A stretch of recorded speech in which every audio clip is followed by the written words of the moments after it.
आज हम इस वीडियो में विवाह पंचमी के कथा के बारे में जानेंगे।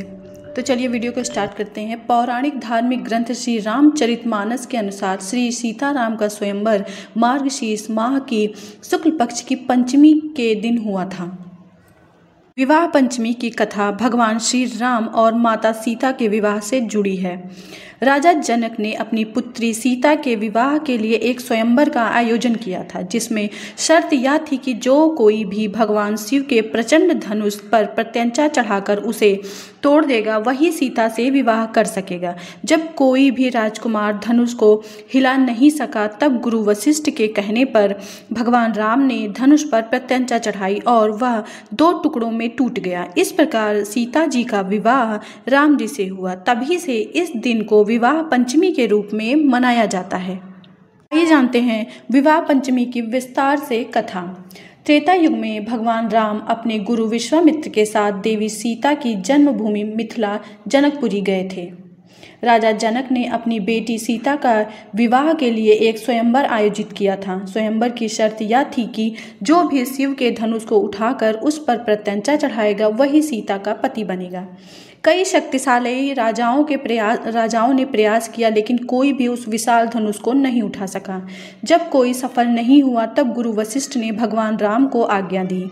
भगवान राम ने शांत चित्त होकर धनुष को उठाया और प्रत्यंचा चढ़ाई और धनुष बीच से ही दो टुकड़ों में टूट गया। इस अद्भुत दृश्य को देखकर सभी चकित रह गए। इसके बाद माता सीता ने स्वयं भगवान राम के गले में वरमाला डाली।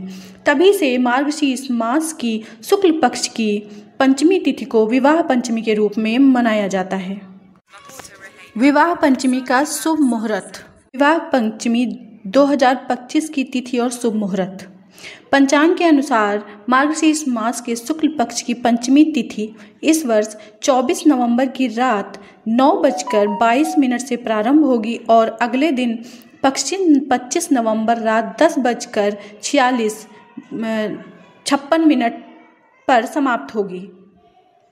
पंचमी की पूजा विधि।